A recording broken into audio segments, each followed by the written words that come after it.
Good evening, Tom. Hello, Marty. How are you? Very well. Good evening, Rico. Good evening, Marty. Good evening, Tom. There we go. Can you guys hear me okay? Pretty good. Okay, good. Thank you. And All right. And to the staff, screen change. And to the staff, are we okay and ready to go? We are ready, Mayor Medina. Thank you very kindly. All right. Good evening and welcome to the San Bruno City Council special meeting for September the 13th, 2022. Calling the meeting to order. May I please have roll call? Councilmember Hamilton, here. Councilmember Marty Medina, Here. Councilmember Salazar, Here. Vice Mayor Mason, Here. Mayor Rico Medina. Here. Thank you, all present. Now we'll move on to item number 3, comments for items not on the agenda. This is the opportunity for members of the public who'd like to comment for items that are not on this agenda to please raise their hand and be recognized. No hands are raised. Okay, with that said, then we will go ahead and move into item 4, which is a closed session, and that's a conference with legal counsel, anticipated litigation, significant exposure to litigation pursuant to Government Code Section 54956.9 D2. There is one case. Is there anybody, even though it doesn't give a lot of detail, is there anybody from the public that like to speak on that? No hands are raised. Okay, with that, this council will proceed into closed session. We anticipate, we hope 15-20 minutes at this time.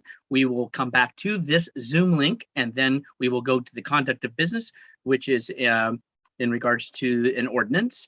And so with that, the city council and staff will go into closed session and return back to this link.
City staff, are we ready to continue?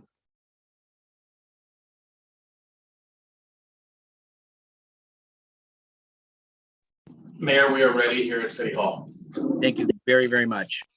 With that, we'll reconvene to the special city council meeting. We're out of closed session.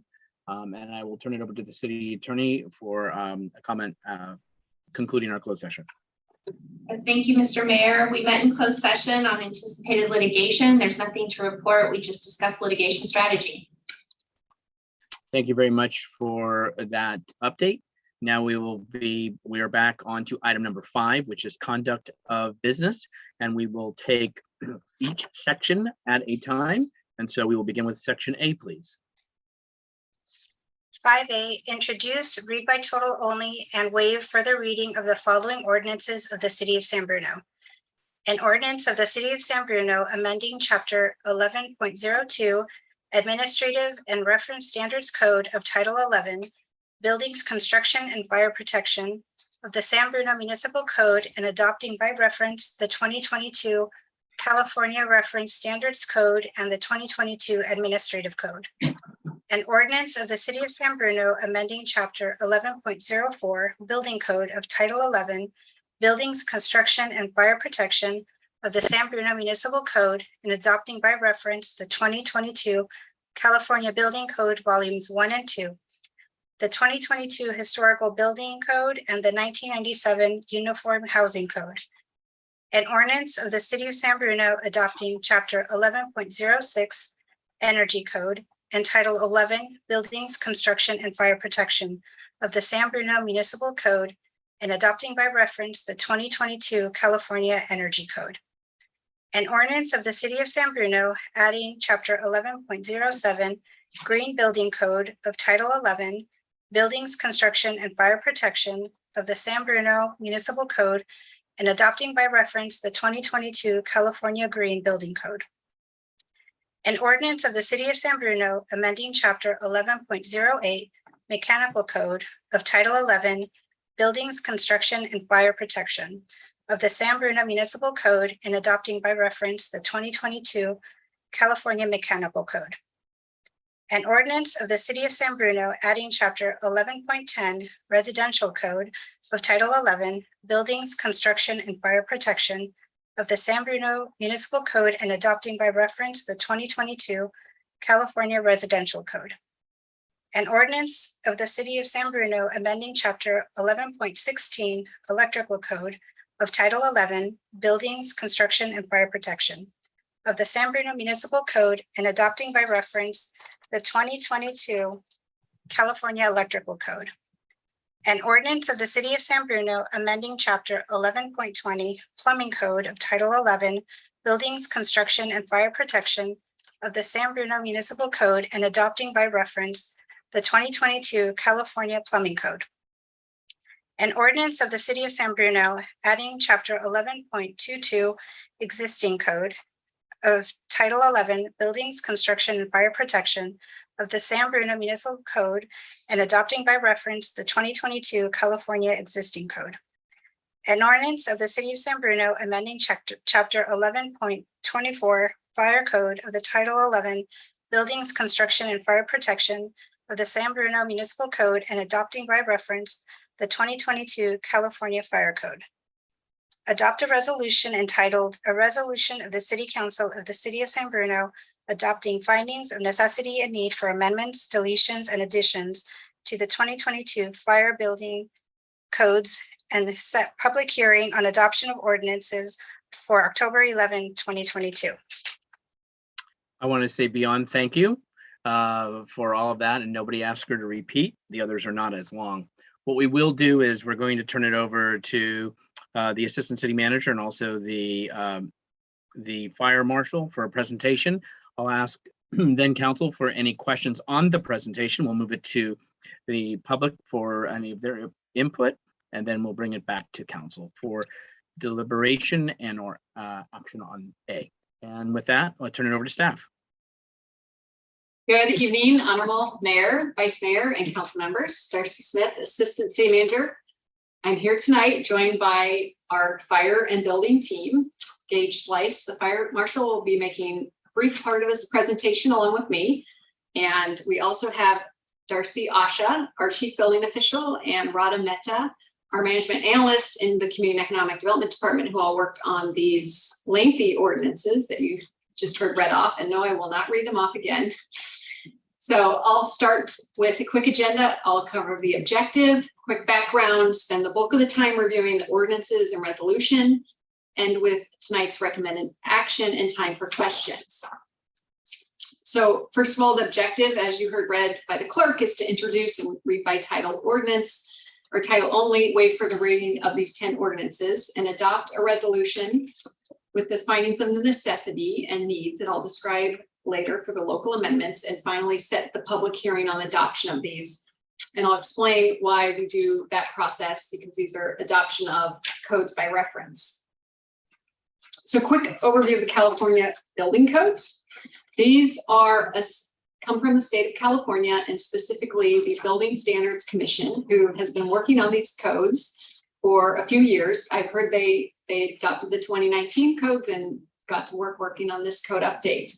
Commonly, they're referred to as the 2022 California building codes, and they go into effect January 1, and every city and county in the state are now doing what we're doing tonight, which is adopting them by reference and then adopting local amendments. And again, the commission, who works on these statewide, prepares them every 3 years. Sometimes they make mid-cycle adjustments, but they're not that dramatic. As you can imagine, they have a pretty big impact throughout the state.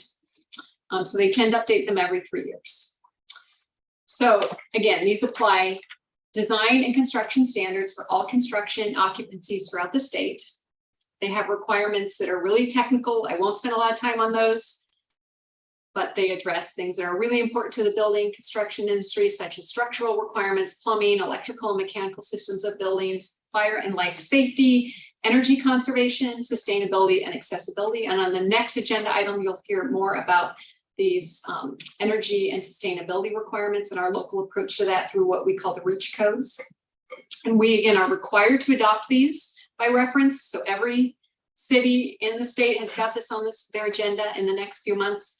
We may adopt local amendments that are more restrictive as reasonably necessary because of local climatic, geological, or topographical conditions. I'll expand on that later, but this picture here shows you we've got fog, and we've got hillsides, and we've got a lot of other special conditions here that drive those local amendments that we'll explain. So these are the binders. I kid you not, it is longer than my wingspan. They're voluminous. Thankfully, we live in a digital environment now. So the old era of trotting these out at the counter has been replaced by laptops. They are all available online should you wish to look them up. And then our local amendments are published online in our city's municipal code. But I can't stress enough how much volume there is. And I know we presented you with 10 ordinances that also are quite voluminous, but we're trying to distill down these binders into the city's local adoption. So there's a number of codes that we are proposing to be adopted tonight with no local amendments. They meet our needs. Again, they meet most of the needs looking at the cities throughout the entire state, so we don't need to amend them. And because we've been doing this every 3 years for many, many decades, we know these work. So I won't list them off here, but these are your basic codes, administrative, etc. Where we need a little more special touch representing San Bruno's conditions are 4 codes: the building code, the existing building code. No, that's not a typo. That's really is what it's called, even though it doesn't make sense. The residential code, which deals with residential buildings and occupancies, and the fire code, which our fire marshal will talk a little bit about. And these codes we've been amending again locally for many, many years going back. Some of the amendments we carry forward every year, such as those that deal with airport noise. Some of them we review what the state publishes January 1st, and we make local amendments. And we have been very hard studying these, talking to our colleagues in nearby cities and trying to, where possible, be coordinated on those items throughout the county. So this is just one slide. I won't bore you with a detailed code example, but I would not be doing my job if I didn't emphasize these are highly, highly technical. Again, you saw the binders taking all of these technical codes and getting to what you see on the bottom slide: how you build a building, how you frame a building, the plumbing that you install, the other requirements around accessibility. They're really meant to be utilized by design professionals. I don't think any of us are going to stay up late at night reading these. The design professionals who are hired by our homeowners or our businesses to build these buildings, know these usually inside and out. And we, the city staff, provide much resources to educate and work with those licensed design professionals. Major code changes. So I am very proud of the work that California does in terms of being a leader around building codes. And so every year there's minor refinements to address things that I think are things that you hear in the news and you're used to hearing. And we're going to talk about more with the REACH code. So all electric ready requirements for new construction, energy storage system requirements, increased requirements for indoor air quality to ensure we're breathing clean air inside, and increased electrical vehicle EV charging requirements.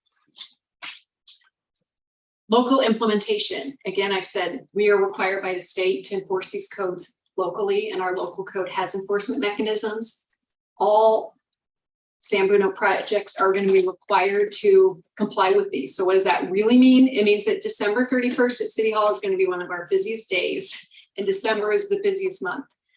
Because if our property owners, applicants miss that deadline on January 1st, these go into effect and all new building permits have to comply. So we will leap into action and update our webpage once we get final council approval of these, and we will push out the appropriate public announcements to spread the word. The good news is, because this is again coordinated by the state, they publish them in July 1. The news is already out there, and there's trainings that a lot of those licensed design professionals have been going to, and our city staff will also be trained. And so luckily we're not the only ones out there doing this. There's a lot of work coordinated at the state level for education and outreach.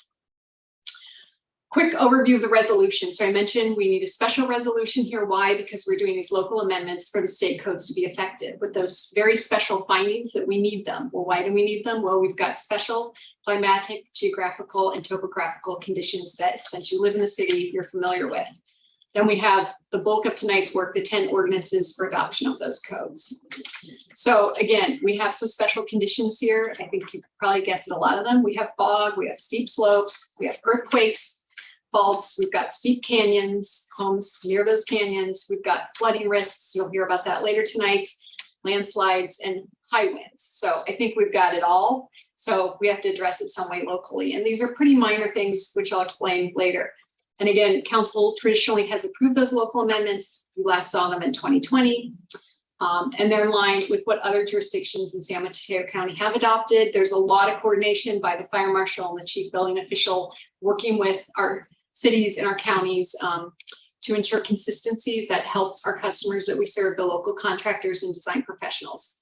Our review of this is that these local amendments are not expected to be particularly burdensome to the building community or increase construction costs significantly.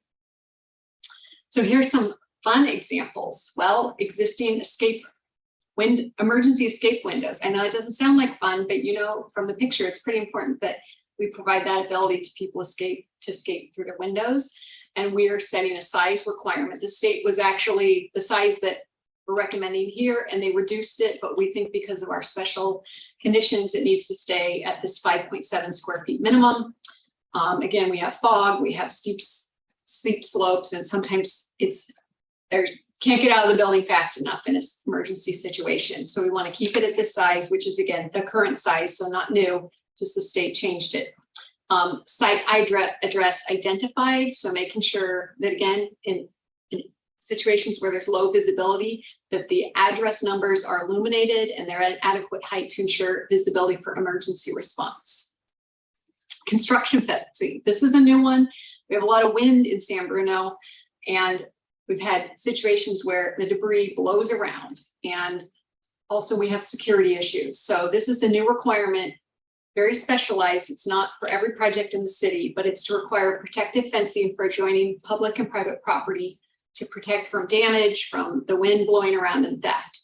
Important, it's only required for residential homes that are not habitable during construction. That's quite rare. A lot of people live in their homes when they're remodeled, so they're there minding the yard, on-site security. But we have sometimes have major renovations of homes where there's no kitchen, there's no plumbing, it's not habitable, and no one's there at night minding the site. And so this would require what you see on the bottom picture, which is a 6-foot chain link fence with adequate street screening for dust control.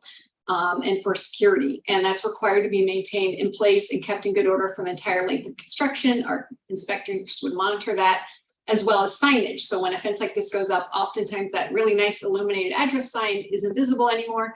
Want to make sure our first responders can find the address and make sure if there is a situation, they're responding to the right address. So adequate signage. So this is something that's really important, I think, given again our local conditions. Next, I'll turn it over to the fire marshal for one slide on the fire code amendments.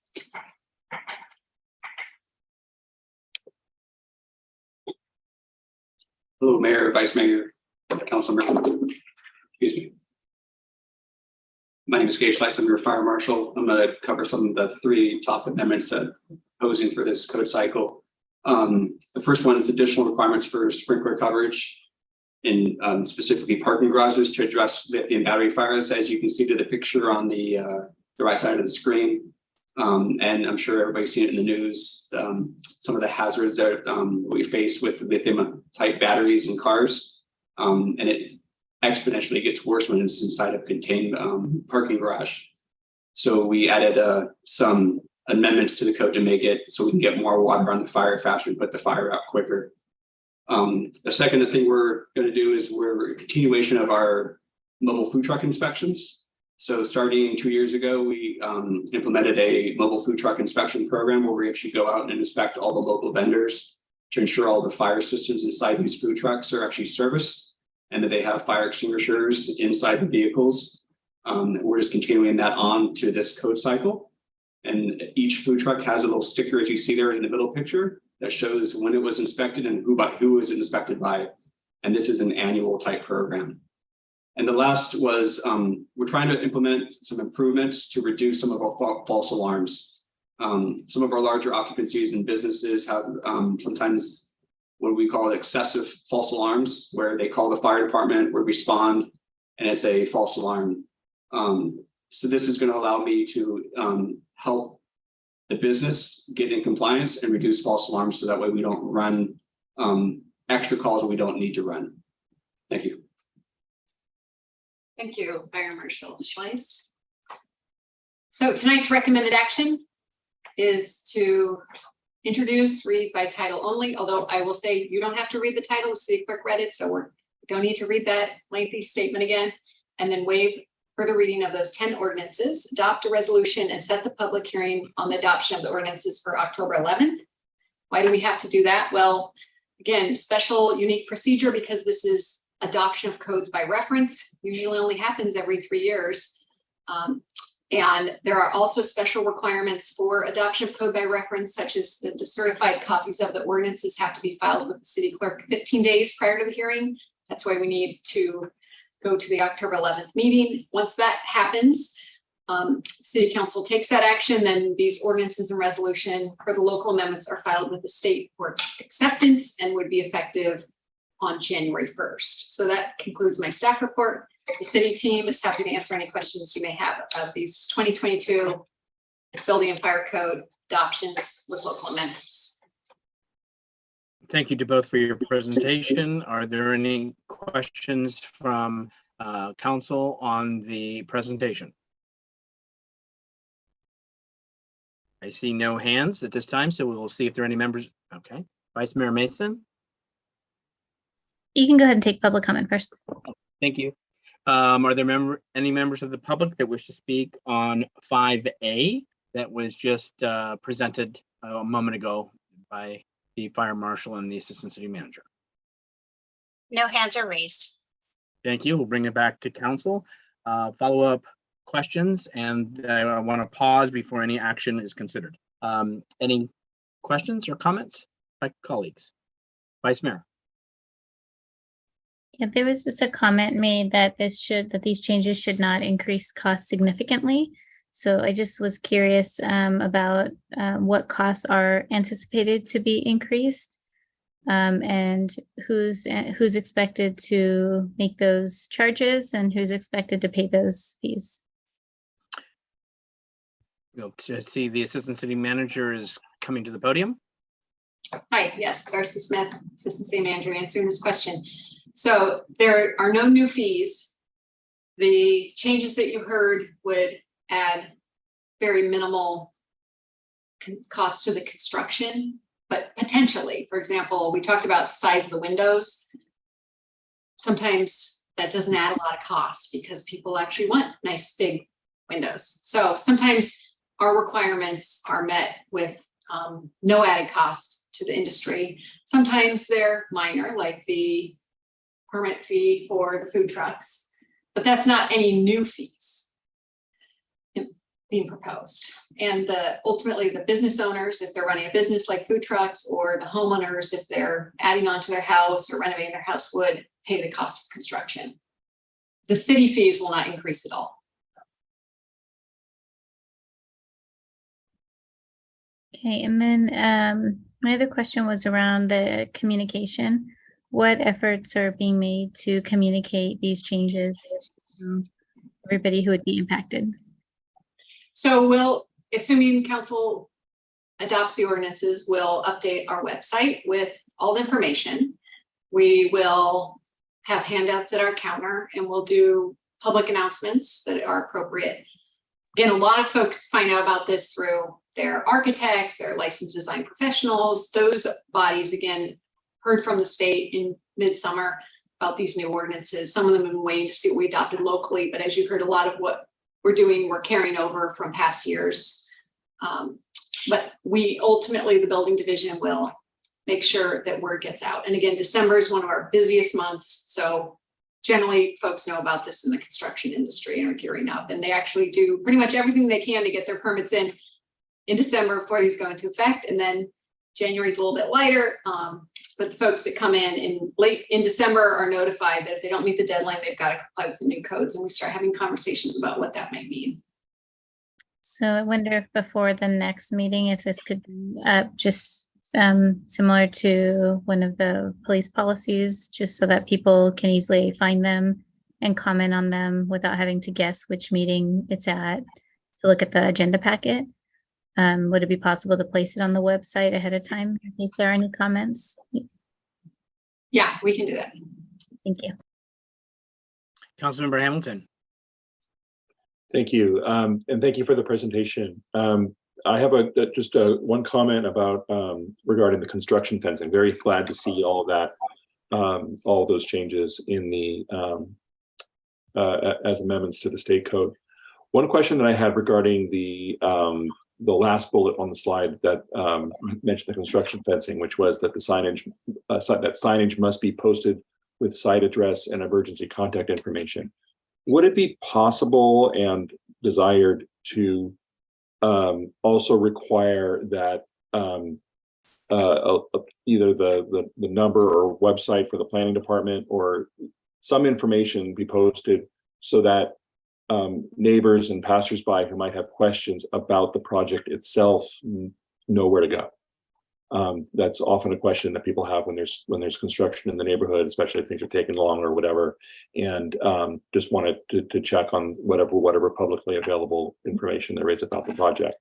I was just wondering if this is an opportunity to have folks, post that contact information along with the emergency contact information, since we'll be doing that anyway.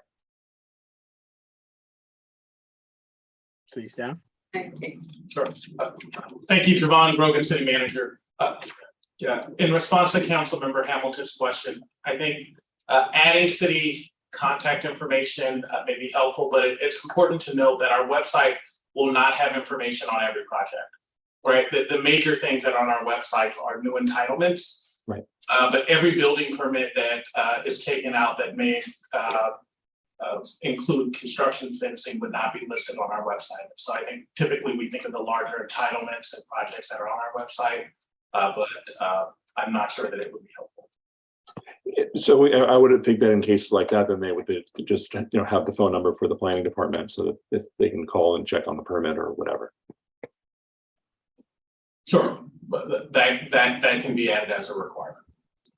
Great, thank you. Councilmember Salazar. Thank you, Mr. Mayor. I had just a quick question on the fire code changes, specifically around the lithium ion batteries. And it sounded like there's a more stringent requirement for parking areas that have potentially lithium or battery powered cars parked in there. And I'm wondering, does this then limit how many electric cars can be in a parking structure, or does it limit them to certain areas? And is the requirement specifically toward areas where those cars would charge, or just where they would be parked and stored? So in regards to parking structures, typical parking structures there are different occupancies to them. A parking structure may be considered an S2 occupancy, and a normal like sprinkler coverage would be what's called an extra hazard 1 or ordinary hazard 2. But if you add car stackers to that parking garage, it becomes extra hazard 2. But when you input lithium ion batteries into actually a parking structure, it just raises the sprinkler coverage 1 level to extra hazard 2, which is the 0.40 over a 2,500 square foot area. So it just allows more water to get to the fire quicker. So it doesn't really add a lot of cost to the sprinkler system. It just maybe adds a few extra heads to it. So it's mainly designed for parking garages and to get more water on the fire. Did that answer your question?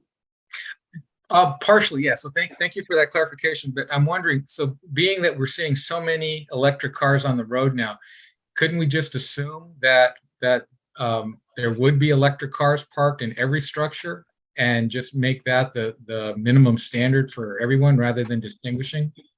That's why we kind of put it in that language, because we can't tell that there's never going to be a car with a lithium ion battery in that parking structure. So from January 1st, if it gets adopted going forward, the designers who design the parking garages for fire sprinkler systems will automatically design it to the extra hazard 2 level of coverage. Okay. All right. That makes sense. It wasn't immediately clear to me because there was a distinction. So it sounded like you could go either way and just say there were none. But yeah, as long as everyone's held to that higher standard, that makes sense. Yeah, so pretty much from all parking structures from January 1st possibly on. Okay. All right. Thank you. Thank you.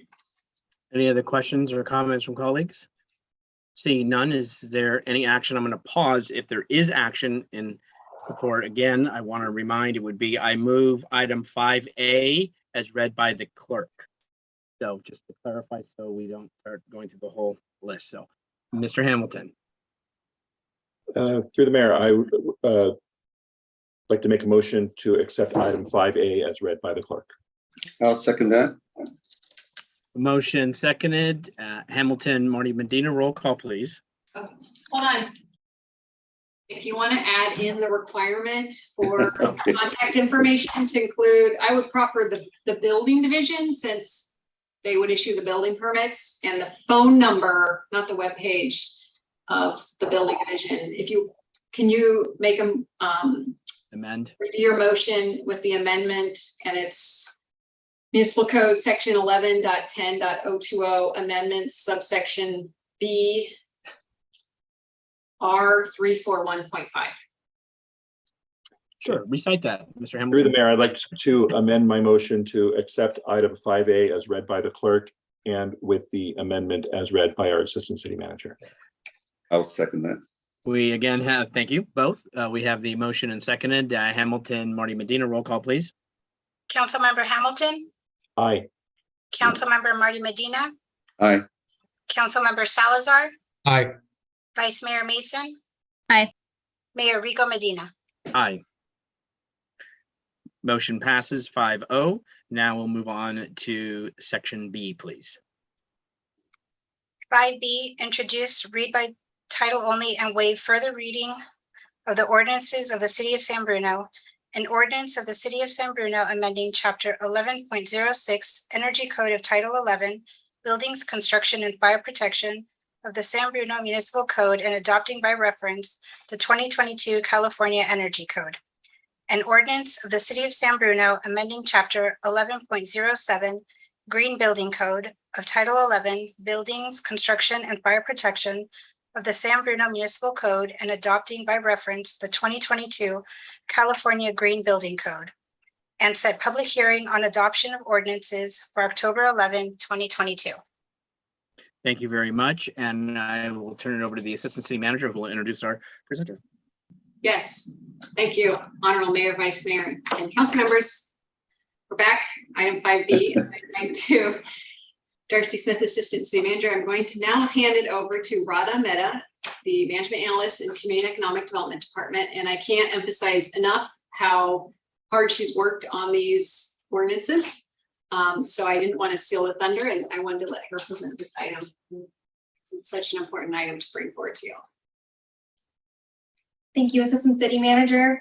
Good evening, Honorable Mayor and members of City Council. My name is Radha Mehta, and today I will be presenting with City Council the proposed REACH Code Ordinance. We also have a panel on this item. We have Farhad Faraman and Rupam Singla from TRC and Blake Harshak from PCE to assist with more technical questions. Today, we will be reviewing the objective, some background on REACH Code, some 2022 Energy Code and Green Building Code amendments, followed by the community engagement that staff conducted, and tonight's recommendation actions, followed by questions. Tonight's objective is for REACH codes to introduce, read by title only, and waive further readings of chapter 11.06 and chapters 11.07, and to set public hearing on the adoption of the ordinance on October 11th. In the prior item, we talked about the new state codes. During this item, we did not talk about local amendments to the Energy and Green Building Standards Code. REACH codes is a term that's used to promote green building, and it's essentially the effort for the local government to reach for higher green building standards and what is in the state code. This was first proposed in the City Council Strategic Initiative. In this item, we are proposing for San Bruno to reach higher than the expectation from the state. Many local cities have already adopted REACH codes, and we are here tonight to discuss these REACH codes. On March 8th, 2022, staff presented a sustainability work plan study session to obtain City Council's feedback on REACH codes and other sustainability items. In July 2022, the state published the 2022 building and fire codes, and through these requirements, staff was able to draft a proposed ordinance to REACH codes. California state law allows local governments to impose additional measures beyond the California Energy Code and Green Building Codes through the adoption of REACH codes. REACH codes must be approved through the California Energy Commission. The 2022 Energy Code requires all new construction buildings to be electric ready. Proposed REACH codes will require all new construction projects to be all electric with certain exemptions, and we will discuss the differences between electric ready and all electric in the next slide. Proposed REACH code requirements for new constructions include buildings to only utilize electric appliances and to include some level of electric vehicle charging capability. Electric ready, or the state's requirement for new construction, includes electrical panels for space heating, water heating, cooking, ovens, clothes drying, and electrical panel branch circuits and transfer switch for battery storage, and dedicated circuits and panels to easily convert from natural gas to electric in the future. All electric, or the proposed REACH code ordinance requirements for new construction, includes no natural gas or propane plumbing installed within the building, uses electricity as the source of energy for its space heating, water heating, cooking appliances, and clothes drying appliances. On March 8th, City Council reviewed 6 exemptions to the proposed code. However, there is modification on exemption 3. The 2022 building code has identified accessory dwelling units, or ADUs, as single-family residential. As single-family residentials are not exempt from the proposed REACH code ordinance, only junior accessory dwelling units would remain as part of exemption 3. This slide reviews the differences between the 2022 Energy Code requirements and the proposed REACH code requirements. The state code includes encouragement of electric heat pump technology and use in new construction. The REACH code requires electric heat pump technology and use. The state code establishes electric ready requirements when gas is installed. The REACH codes require all appliances to be electric ready unless exempt. The local code refers to the state code regarding solar, photovoltaic, and battery storage standards, and also refers to the state code regarding the ventilation standards to improve indoor air quality. This slide reviews the differences between the 2022 Green Building Code requirements and the proposed REACH code requirements regarding electric vehicle parking spaces and capacity. The state code requires new single-family residential and townhomes to install conduit for electrical wiring for each dwelling. The REACH codes require installation of level 2 EV ready space and level 1 EV ready space for each dwelling unit. The state code requires new multifamily buildings to include 10% of the parking spaces to be EV capable and 5% of the parking spaces to be electrical vehicle supply equipment. And the REACH code requires installation of 30% of the parking spaces to be EV capable and 10% of the parking spaces to be level 2 EV supply equipment. The difference between the EV charging capabilities will be discussed in later slides. The proposed local requirements to the energy code include new residential buildings such as single-family residential, accessory dwelling units, low-density residential, and high-density residential to require the use of electric space heating, water heating, cooking, and clothes dryer. Certain furnaces, fireplaces, spa heaters, and pool heaters are exempt, and projects with approved planning entitlement and affordable houses are also exempt. If exemptions do apply, new buildings must be built to be electric ready and comply with the 2022 Energy Code requirements. New non-residential buildings, there is a required use of electric space heating, water heating, cooking, and clothes dryer, exception for gas cooking appliances for food service and projects with approved planning entitlement.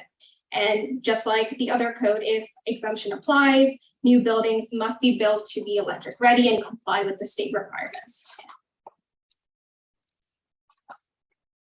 This table shows electric vehicle charging capacity and speed. Level 1 charges 3 to 4 miles per hour and is equivalent to a standard home outlet. Level 2 charges 10 to 20 miles per hour and is typically used for larger appliance loads in home. Level 3, which is also called DC fast charger, charges 150 miles per hour and can be found at some supermarkets. This table here shows the electric vehicle charging infrastructure. EV capable readiness requires a conduit to be installed to parking space, and building electrical system has ample capacity to serve future loads. An electrician would be required to complete the circuit before charging is possible. EV readiness requires parking spaces to be provided with all power supply and associated outlets. EV supply equipment readiness includes attachment plugs and power outlets, which are installed at a parking space such that an electric vehicle can charge without additional equipment. Proposed local requirements to the Green Building Code include new residential buildings such as single-family residential, accessory dwelling units, and townhomes to install one level 2 EV ready space and one level 1 EV ready space for each dwelling unit. For each dwelling unit with only one parking space, install a level 2 ready space. For multifamily dwellings with less than or equal to 20 units, 30% of the parking spaces must be EV charging spaces capable of supporting future level 2 EVSE. 25% of parking spaces shall be equipped with low power level 2 EV charging receptacle. 10% of the parking spaces shall be equipped with level 2 EV charging station. The California Green Building Code separates the multifamily dwelling requirements for EV charging infrastructure by the number of units. The proposed REACH codes would require multifamily new construction with more than 20 units to provide the same EV charging infrastructure as the proposed requirements for multifamily new construction with less than or equal to 20 units. The proposed REACH codes require EV charging infrastructure and parking for non-residential building. However, the proposed REACH codes refers to the requirements of the Green Building Code. Community engagement. For community engagement regarding the topic of REACH codes, staff created a webpage discussing the city's initiatives.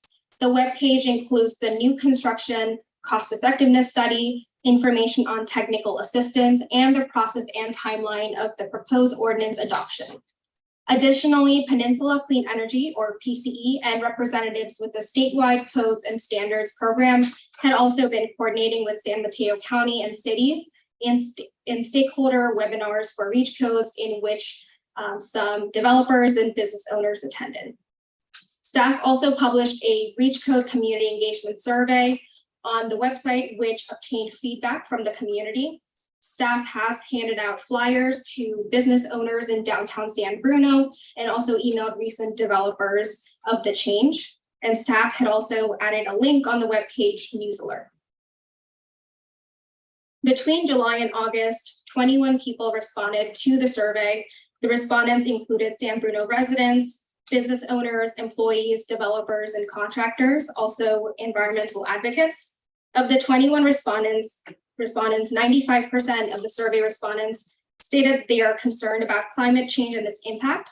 Approximately 82% of the survey respondents stated that they were worried when asked their stated level of concern regarding flooding, air pollution, water shortages, and when asked whether they supported the actions to help reduce GHG emissions, 100% of the respondents supported installation of rooftop solar or solar water heating systems.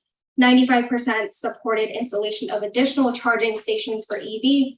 85% supported on encouraging less use of natural gas in buildings. Tonight, staff is recommending to introduce, read, and waive further reading of 11.06 and 11.07 and set public hearing. Next steps, if City Council takes recommended action tonight, the public hearing for adoption of the ordinance will be scheduled for October 11th. Unique procedures, because this action is adoption of code by reference, and certified copies of this ordinance will be filed with City Clerk 15 days prior to the hearing, along with notice of public hearing, and the ordinance will be filed with the state for acceptance, and the ordinance will be effective January 1st. This concludes my presentation. I'm happy to answer any questions you may have. Thank you very much for your presentation. Any questions from colleagues on item B on the presentation just received?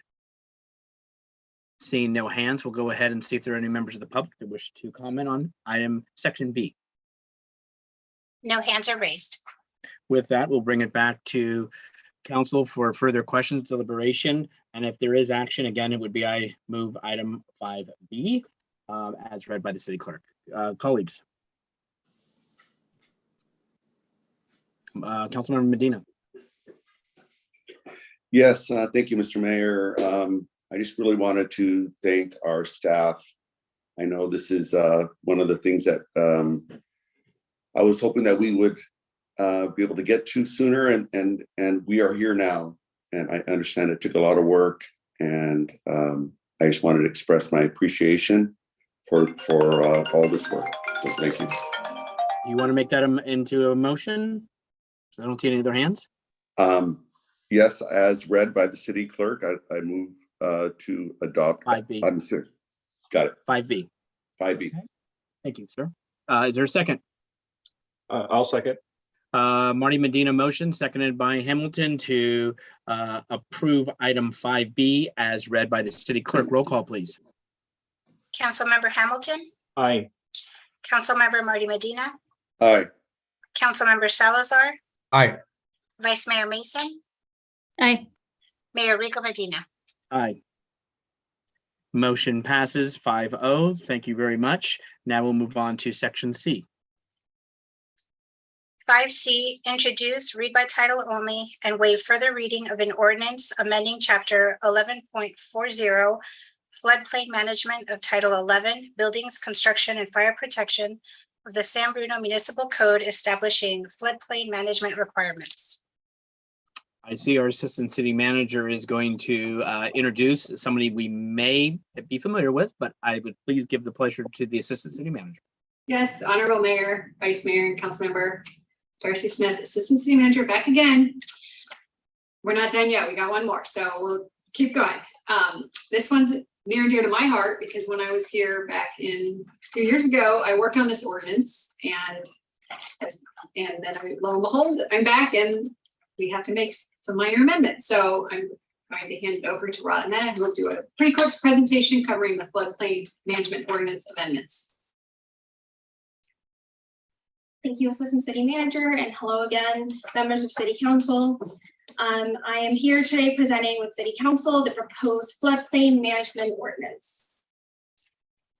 We'll be going over the objective, the background, and what this ordinance amendment entails, and tonight's recommended action, followed by questions. Tonight's objective for floodplain management is to introduce, read by title only, and waive further reading of the amendment of chapter 11.40 establishing floodplain management requirements. The floodplain management ordinance governs construction in the flood-prone areas, and City of San Bruno is a participant in the National Flood Insurance Program. The NFIP is managed by Federal Emergency Management Agency, or FEMA, that offers affordable flood insurance. In 2018, FEMA published an updated flood insurance rate map, FIRM, for the city effective on April 5th, 2019. The FIRM identifies specific properties in special flood hazard areas in San Bruno. On March 12th, 2019, the City Council adopted an ordinance adding Municipal Code Chapter 11.40 floodplain management requirements. The ordinance was effective April 11th, 2019. The ordinance ensures the city's property owners can participate in the National Flood Insurance Program. In 2020, FEMA completed a technical review of the ordinance through their community assistance visit. FEMA recommended additional revisions to the ordinance to align with updated requirements. The recommendation was to include Zone AH in the ordinance, as the current ordinance only includes Zone AE as a special flood hazard area. The flood insurance rate map, or FIRM, has not changed. FEMA also recommended to incorporating new definitions to the ordinance. This slide covers additional information regarding the amendment of the ordinance to include Zone AH.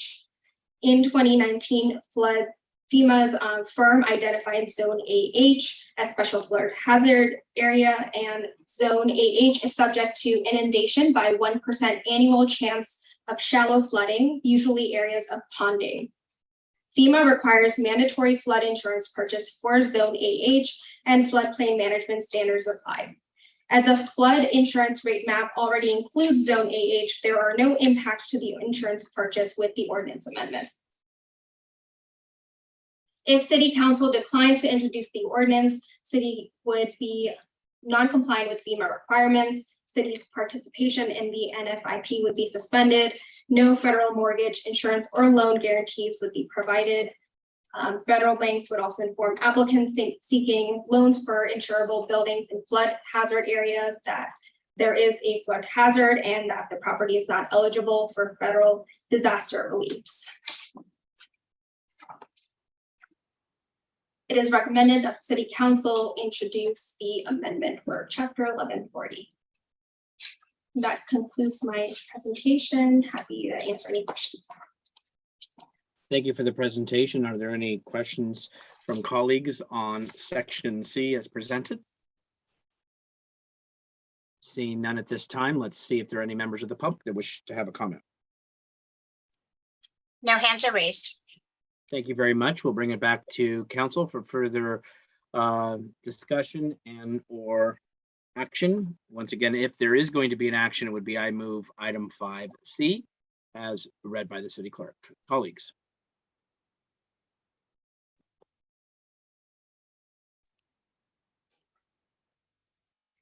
Councilmember Medina. Yes, I again would like to thank staff for all the work here. And I will move item 5C as read by the city clerk. Thank you. Is there a second? I'll I will second. second. Oh, thank you, Councilmember Hamilton.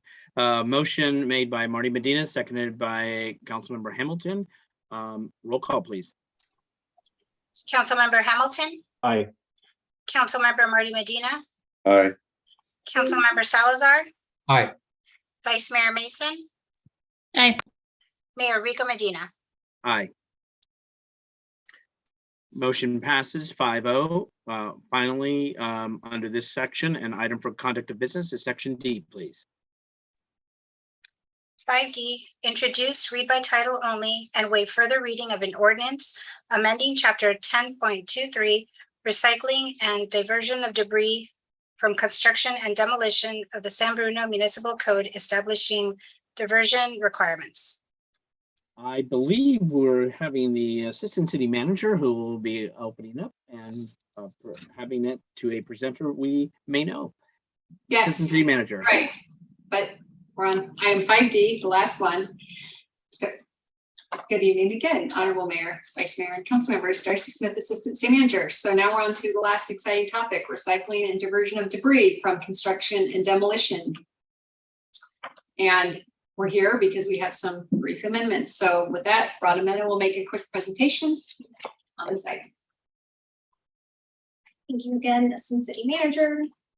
I will be presenting with City Council the proposed recycling and diversion debris from construction and demolition ordinance amendments.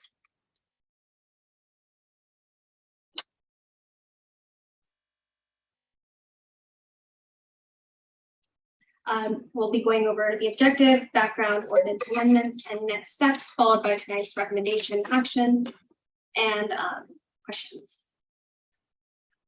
Introduce, read by title only, and waive further reading of the ordinance amending municipal chapter 10.23, recycling and diversion of debris from construction and demolition.